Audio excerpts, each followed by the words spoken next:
Hello students, this is your first chapter of science subject whose name is chemical reaction and equation और रासायनिक अभिक्रियाएं एवं समीकरण के बहुविकल्पीय प्रश्न और objective type of question and answers.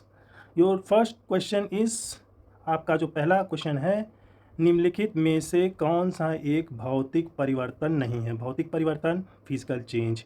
Which of the following is not a physical change? Option A, जल के क्वथन पर जलवाष्प का बनना, boiling point of water to give water vapour. Option B, बर्फ के गलन पर जल का बनना, melting of ice to give water. Option C, जल में लवण का विलय होना, dissolution of salt in water. द्रवित पेट्रोलियम गैस का दहन, combustion of liquefied petroleum gas, LPG in short form. तो इसका आंसर है डी। ए, बी और सी जो हैं ये भौतिक परिवर्तन है, फिजिकल चेंजेस हैं इन तीनों में, और जो डी है इसमें जो है केमिकल चेंजेस हैं। ठीक है, तो इसका जो इसके ऑप्शन डी का जो है फुल डिस्क्रिप्शन है आंसर का, वो ये है, the combustion of liquefied petroleum gas LPG is not a physical change. ये जो है कंबशन जो है, ये जो दहन है पेट्रोल का, ये जो है फिजिकल चेंज या भौतिक परिवर्तन नहीं है। It is a chemical change because combustion of LPG produce new substance. ये जो है केमिकल चेंज है क्योंकि कंबशन ऑफ दहन जो है एलपीजी का, ये उत्पन्न कर रहा है, प्रोड्यूस न्यू, नया तत्व यानी कि substance. A lot of heat, अत्यधिक या अधिक हीट, गर्मी इज प्रोड्यूस अलॉन्ग विथ, किसके साथ में? Carbon dioxide and water vapour during this reaction. It is also irreversible in nature, और ये जो है इरिवर्सिबल है, अपरिवर्तनीय है।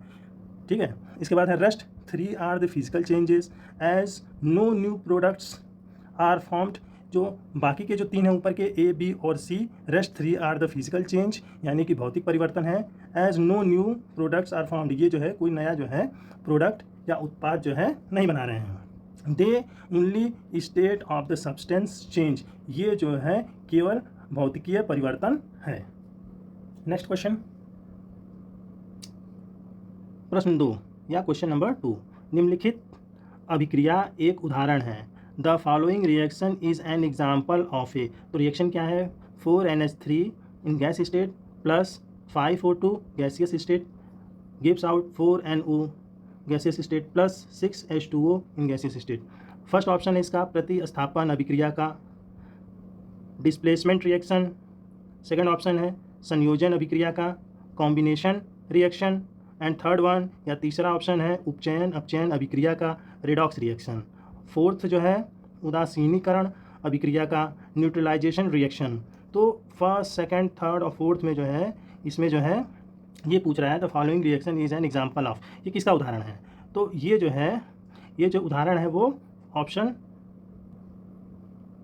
फर्स्ट और थर्ड का है, डिस्प्लेसमेंट रिएक्शन प्रतिस्थापन अभिक्रिया का, या उपचयन अपचयन अभिक्रिया का, रिडॉक्स रिएक्शन का। कैसे?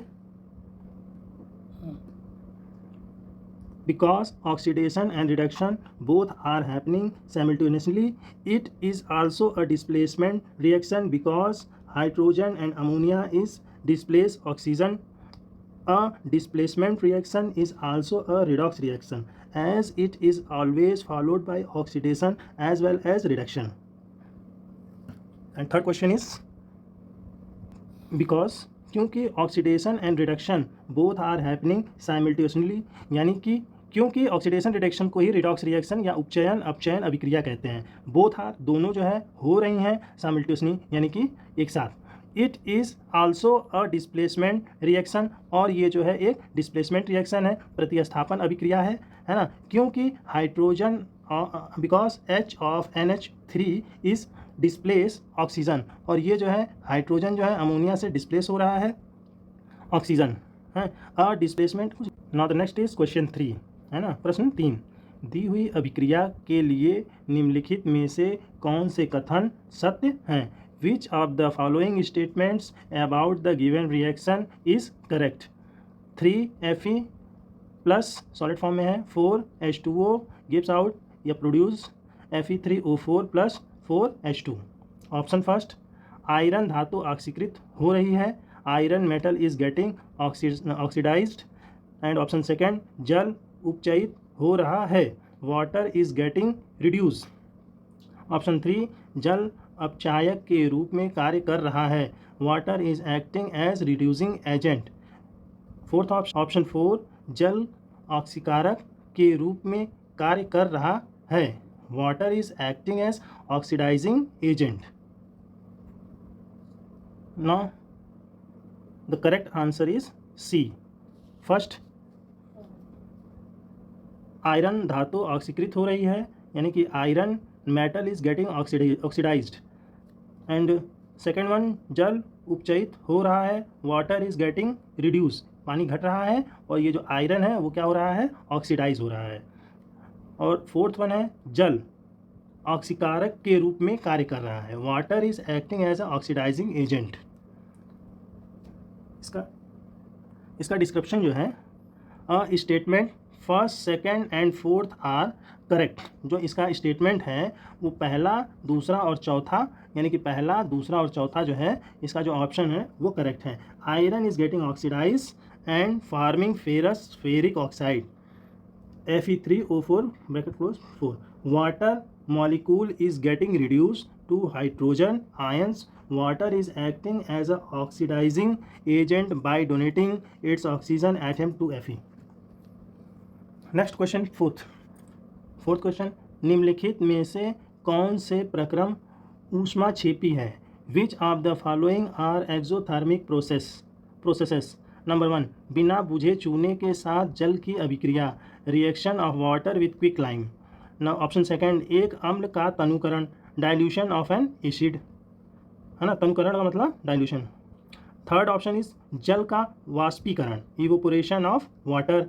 नंबर फोर्थ, कपूर क्रिस्टलों या पार्टिकल्स या कण का ऊर्ध्वपातन यानी सब्लिमेशन ऑफ कैम्फर क्रिस्टल। तो इस फोर्थ वन का जो है करेक्ट आंसर जो होगा वो ऑप्शन ए, फर्स्ट, पहला तथा दूसरा, है ना, बिना बुझे चूने के साथ जल की अभिक्रिया, और दूसरा है एक अम्ल का तनुकरण। तो इसका डिस्क्रिप्शन है, when quick lime react with water, है ना, जब बुझा चूना जो है रिएक्शन करता है किसके साथ, पानी के साथ, calcium hydroxide is produce, calcium hydroxide का उत्पन्न होना, and a large amount of heat, और अधिक मात्रा में ऊष्मा या ताप, है ना, ऊष्मा इज रिलीज्ड, जो है गर्मी वो पैदा करता है, रिलीज करता है। सिमिलरली व्हेन एन एसिड और a base is diluted with water, heat is released making it a highly exothermic reaction. Now this question is complete. 25 millilitre जल युक्त ए, बी तथा सी के रूप में चिन्हित 3 बीकर लिए गए। ए, बी तथा सी बीकरों में कुछ मात्रा में क्रमशः NaOH निर्जल, CuSO4 तथा NaCl मिलाया जाता है। यह प्रेक्षित किया गया कि बीकर ए तथा बी के विलयनों के ताप में वृद्धि हुई, जबकि बीकर सी के विलयन के ताप में कमी हुई। निम्नलिखित में से कौन सा या कौन से कथन सत्य है या सत्य हैं? There beakers labelled as A, B and C, each containing 25 milliliter of water, were taken a small amount of NaOH, anhydrous, CuSO4 and NaCl were added to the beaker A, B and C respectively. It was observed that there was an increase in the temperature of the solution contained in beaker A and B, whereas in case of beaker C, the temperature of the solution falls. Which one of the following statement solid form are correct? Option 1, beaker A तथा B में ऊष्माक्षेपी प्रक्रम संपन्न हुआ। In beaker A and B exothermic process has occurred. Option second, beaker A तथा B में ऊष्माशोषी प्रक्रम संपन्न हुआ। In beaker A and B endothermic process has occurred. And the option third is beaker C में ऊष्माक्षेपी प्रक्रम संपन्न हुआ। In beaker C exothermic processes has occurred. Number 4, beaker C में ऊष्माशोषी प्रक्रम संपन्न हुआ। In beaker C endothermic process has occurred. Now the option A में केवल पहला दिया गया है, बी में केवल दूसरा दिया गया है, सी में पहला और तथा चौथा ऑप्शन लिया गया है और डी में दूसरा और तीसरा लिया गया है। तो इसका जो करेक्ट आंसर है वो कौन सा होगा? Option C, first and fourth.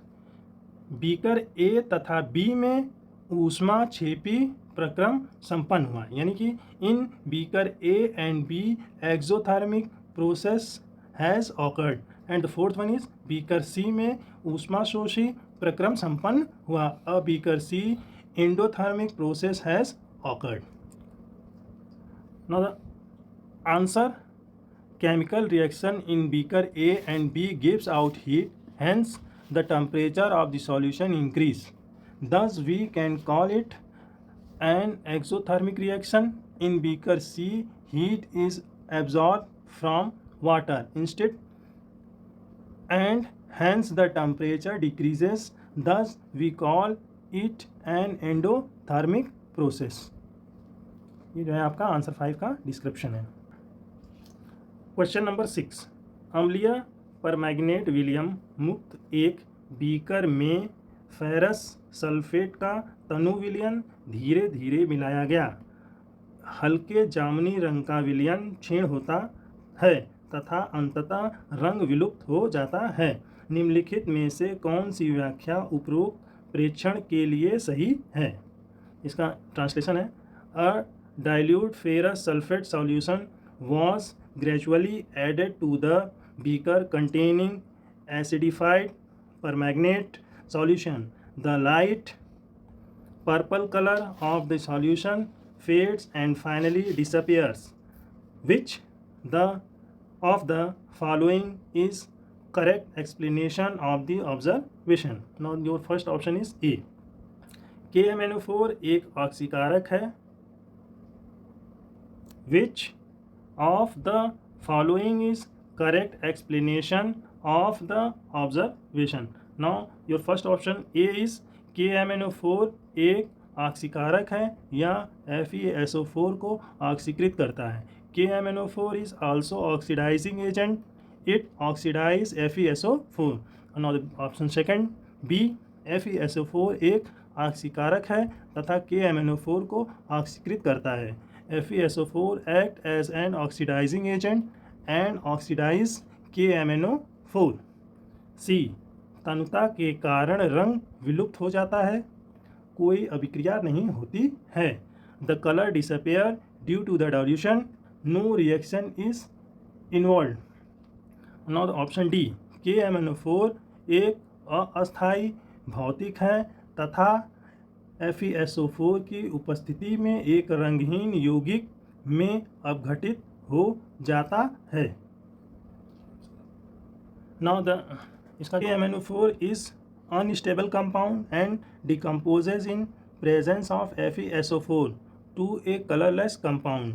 इसका जो डिस्क्रिप्शन है वो है, KMnO4 is an oxidizing agent, is oxidizes FeSO4. Oxidizing agent का मतलब हुआ कि ये जो है पोटेशियम मोनोऑक्साइड इस ए ऑक्सीडाइजिंग एजेंट, ये जो है एक ऑक्सीडाइजिंग का काम कर रहा है, यानी कि ऑक्सीकारक है। ठीक है, जो कि किसको ऑक्सीडाइजेस कर रहा है? FeSO4 को। इसके लिए ये जो है पूरी रिएक्शन दी गई है, जो कि इसमें बताया गया है कि KMnO4 जो है वो एक ऑक्सीडाइजिंग एजेंट का काम कर रहा है जो FeSO4 को ऑक्सीडाइज कर रहा है। तो इसका मतलब इसमें जो ऑप्शन है KMnO4 is a oxidizing agent, it's oxidize FeSO4. Option A is correct answer.